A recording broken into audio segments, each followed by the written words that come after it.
Alright, hello everyone, welcome back to my channel. Today is a very exciting video. I am filming a collab tag with Shai from Lipstick, Lashes, and Wine. Now the subject of this tag is not necessarily original.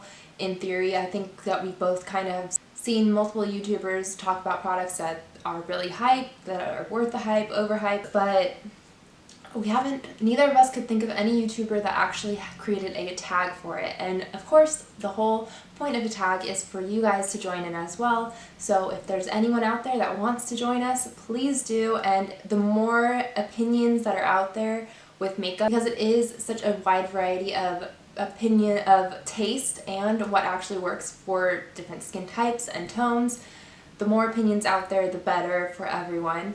And this tag, what we're going to do in this tag, we split up 3 different categories: products that are worth the hype, that are overhyped, and products that, and we don't get a lot of attention here on YouTube, the hidden gems, which is the title, Hyped and the Hidden. Also, with Shai, I'm going to link her video down below in the description box, and I will also link her channel in case her video isn't up by the time I post this. So for me, I'm going to start off with the stuff that is not necessarily worth the hype, maybe not terrible products, mainly because my collection, I feel like I don't have terrible products, only because if they don't work for me, I'm not going to use them. I'll pass them on to someone else or return them or whatever needs to be done with them. But yeah, these are products that are, in my opinion, overhyped for what they are, just with my experiences. And the first product I'm going to talk about are the Kylie Jenner liquid lipsticks, the matte liquid lipsticks. I have 2 here to talk about. I have Coco K and Dolce K. These are the only 2 colors that I've tried, and I got them before she came out with a bunch of the Velvet Mattes. It was somewhere in between the first launch and her big expansion into eyeshadows is when I actually got these. I will say I like them. And these were the first liquid lipsticks that I tried, so prior to my knowledge of different brands and other liquid lipsticks and different formulas, I thought they were okay. I wasn't really sure. I thought they were definitely really dry, and I thought maybe I just don't like liquid lipsticks. Maybe it's not the formula, maybe it's me. But with trying other liquid lipsticks like Ofra and ColourPop, it's these.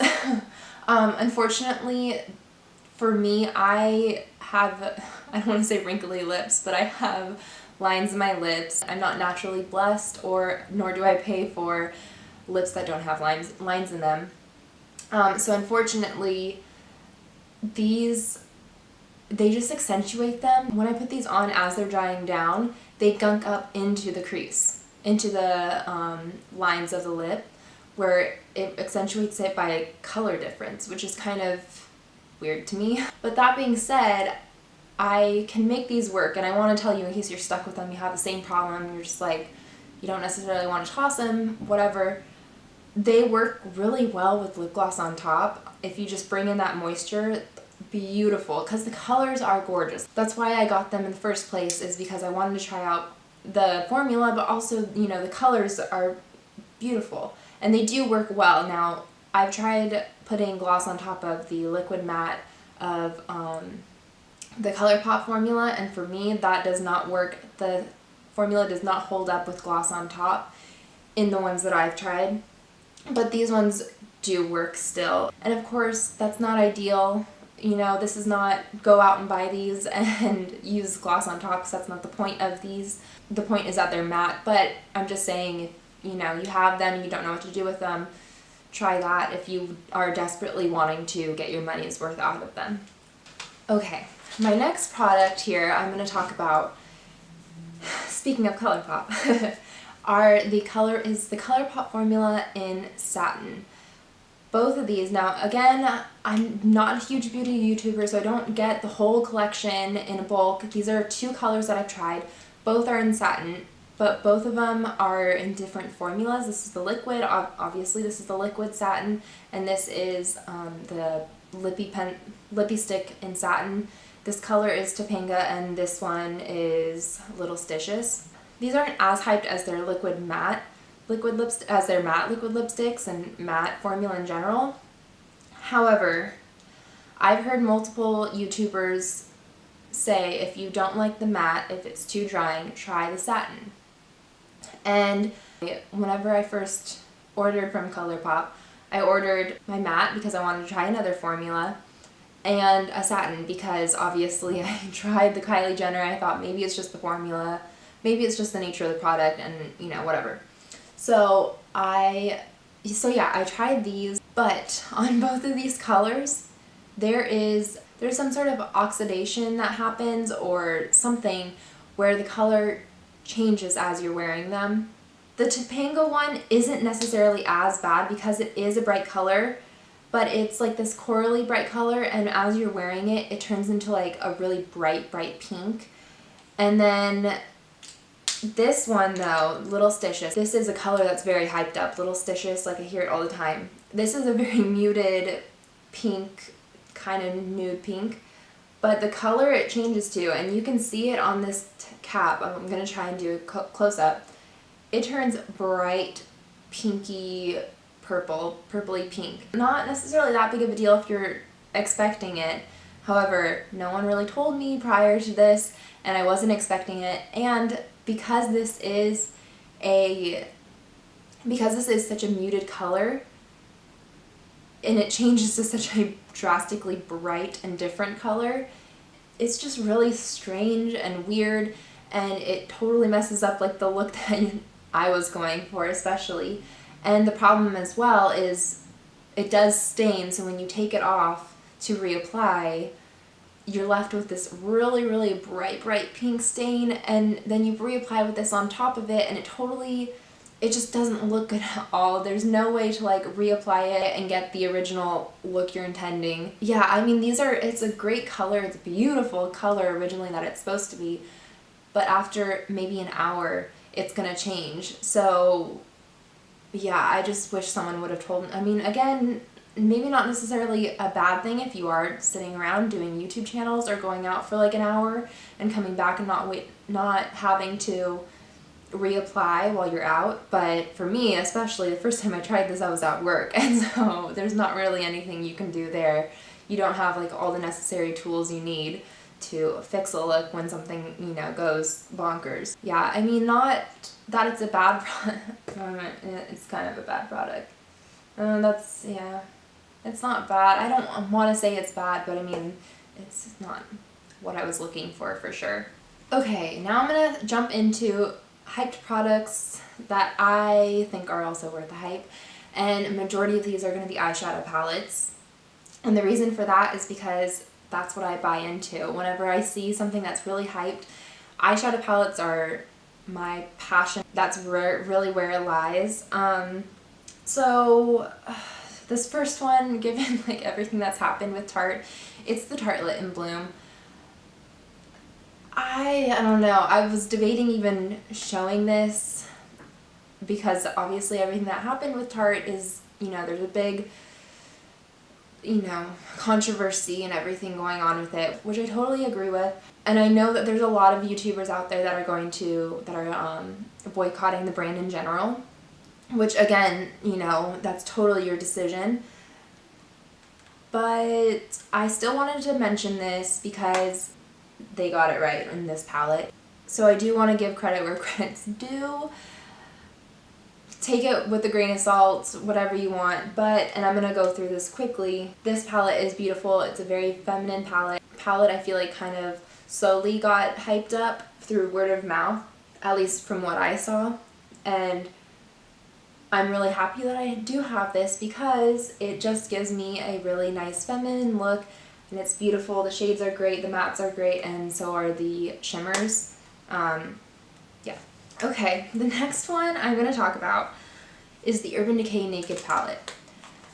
And this is something that I've kind of seen people recently, not bashing, but saying, oh, it's not really that good. It's still good, and that kind of aggravates me a little bit because, you guys, this palette is still good. The pigmentation is awesome. It was the first palette, neutral eyeshadow palette, that came out, but the quality is great. Nothing in here is a bad quality, which I think was what was so missing.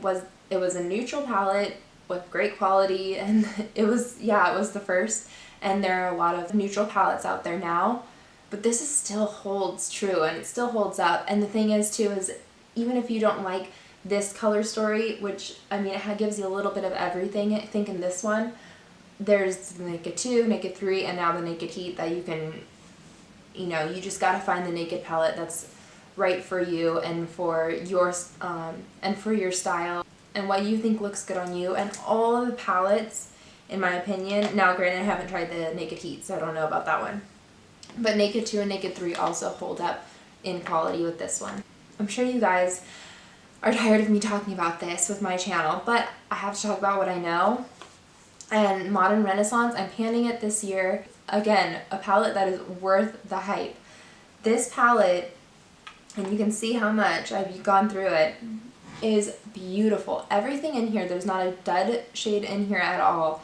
Everything in here is beautiful. The shadows do work a little differently than like Urban Decay or MAC shadows. They're softer for sure, but it's not something like what I've heard from the subculture where it's completely different and, you know, it's hard to work with. This is still relatively easy to work with. I will say, if you don't like warm palettes, don't get this palette. This is all warm shades. There are a few, you can get neutral looks out of here, and you can get even a couple cool tone looks out of here. Like Bon Fresco's cool, Warm Taupe is still pretty cool. Antique Bronze is a nice neutral. There are neutral looks and cooler looks. But, I mean, you guys, the majority of the palette, the pops of color are the pinks and the oranges. And if you're not comfortable with that, I say don't even try. It's not going to be worth your money. There's not going to be enough in here for you. But if you want to invest in a really nice warm tone palette, and these are shades that you know you're going to like, I say take the plunge. It's just such a good palette. Yeah, that's all I'm going to say because I've talked this palette to death. Alright, the next products I'm going to talk about are, again, still the hyped and worth the hype, are the MAC Pro Longwear the MAC Pro Longwear lip pencils. I know a lot of people aren't necessarily into lip pencils, and that's not something that I like really rush out for, but when I get a color of lipstick or liquid lipstick that I get from whatever company, be it drugstore or high-end, I try and find a lip pencil that will go well with it in my collection. And if I don't have one, I go straight to MAC to get my Pro Longwears because they're just the best in my opinions. They really do make a difference with prolonging your lipstick formula, and for me that's really, really, really important because I'm not good about reapplying my lipstick. It's just not something, if I have a busy day, a long day, it's not something that's on my mind. And these really do help. And yeah, they're creamy and they're not super drying. They help keep things in place. I definitely recommend. Now I'm going to talk about the products that are a little bit hidden in this well-saturated industry of makeup. The first thing I'm going to talk about is Clinique mascara and Clinique mascara in general. This one that I have in my hand is a High Impact Mascara Impact Optimal. Mascara Impact Optimal. This is a sample size, a deluxe size sample. I've tried multiple different Clinique mascaras and different formulas, and you guys, these are really, really good. I've bought a few, however, I wanted to put this out there because they give these things away like no one's business. They're always in samples, like at Nordstrom's. If you buy online, you usually can pick like 3 samples or something. They're always in gift with purchases. They're usually always in the Sephora 100 Point Perks, and they're quality mascaras. They're really, really good. I don't have a problem with any of them flaking or smudging. The wands are always, you know, there's a few there's like one wand that's very like cone shaped, but I mean it's still easy in my opinion to use. I don't have a problem with it, and all the other ones are really easy. They're natural hair bristles. Natural hair bristles? They're not plastic kind. And as the product wears out, I never have a problem with them, you know, drying out and becoming unusable. Usually whenever I'm having to throw them out, it's because it's past the 3 or 4 month 3 to 4 month range. Yeah, I just wanted to point these out because I don't hear anyone talking about them. And like I said, I have purchased a few of them, and I have purchased a couple of times. I think they're around $18, which is expensive, especially considering like drugstore, they do relatively good mascaras as well. But if you can get it for free, there's nothing that you can't beat that. Okay, the next one I have is the Model Co. Highlighting Trio. Now, this is one that also I'm panning right now. The bronzer is gone because I've already panned it. Obviously, I had a lot of time. I'm happy to be doing this video as I'm in the midst of my panning these products because I feel like I have a strong opinion and a strong knowledge of these products. This little item really surprised me. I got this in an Ipsy maybe a year or so back, and I am not into cream products at all. Prior to this, I never used cream products as far as, you know, blush, bronzer, and highlight. I was always powder products. But this little guy, like, he's doing good. And there's a lot of product in here, a lot more than you think. I'll try to put up a picture of this in its full glory because the bronzer is gone. And actually I was talking to Becky from BeckyLovesKanga, and she was saying she was trying to, I think she's currently trying to pan this bronzer side of it. And she's saying it's really hard because there is so much product in here, and I agree. But yeah, these are supposed to be a highlighting trio. I use them, like I said, I use them blush, bronzer, and highlight, but they all do have a little bit of a shimmer to them. The bronzer was a really nice color, just easy to work with. The blush, I found that I for sure don't love cream blushes, but I mean, it's still really nice. It's a really, really beautiful kind of, it's definitely pink, but has a little hint of peach in there as well. And then this highlight is beautiful. It is such a pearly highlight. It's definitely white, but it has like that pink tint to it. Oh my gosh, it's gorgeous. This is what really, like, when I started using this, like, this is really what pushed it over for me, and I realized how much I love it. And I looked up on their website, you guys, it's only $12. Sounds like a lot for this little tiny guy, but you do get a lot of product in here. They are really pigmented, and if you look at it, you're getting 3 different products in one, so I think he's worth it for sure. Okay, so the last thing I'm going to talk about is this primer from Laura Geller, and it's, did I even say that right the second? Laura Geller, yeah. It's the Spackle Under Makeup Primer, and I want to talk about this because I know people have problem with silicone primers and them being too dry for them, for their skin. I wanted to talk about this one because this is a silicone-y primer, but I feel like it really moisturizes my skin, which is totally the opposite of what most silicone primers do. So I wanted to bring this up, and I really do like it. This is, I think, like a QVC type special of like a really, really massive size. This might be the normal size for it, but this is 4 ounces of primer. And yeah, I'm pleasantly surprised with this. And I really like it, and I just wanted to bring this out. Maybe if you guys want to have a silicone primer that really smooths, but you find most of them are too drying, this might be your answer. Alright, you guys, that is it for this video. I want to thank you guys so much for your time as per usual. Go ahead and check out Shai's channel. She's really sweet, really nice, and she's very articulate. She very much knows what she's talking about, and I've really come to enjoy her videos. And of course, if you participate in this tag, please let us know. We want to come support you, and hopefully this really takes off. Also, if you have opinions about these products, whether they differ from me or they're the same, please comment down below. Of course, any product that I mention, whether I'm, saying they're not worth the hype or they are worth the hype, it's totally preference and needs and taste. But yeah, you guys, that is it. I want to thank you guys so much and have a great day. Bye.